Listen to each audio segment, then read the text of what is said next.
தோன்றிய பேரை கைவிடாதவன் உலகில் யார் மனமே. ராஜராஜனாய் மலை மேல் இருக்கும் அருணாச்சலம் தானே. சிவாய நமஹ ஓம் சிவாய நமஹ.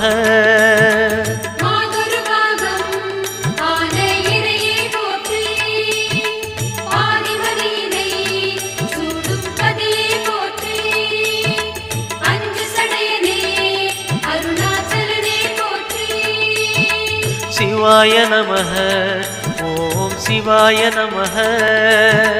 சிவாய நமஹ ஓம் சிவாய நமஹ.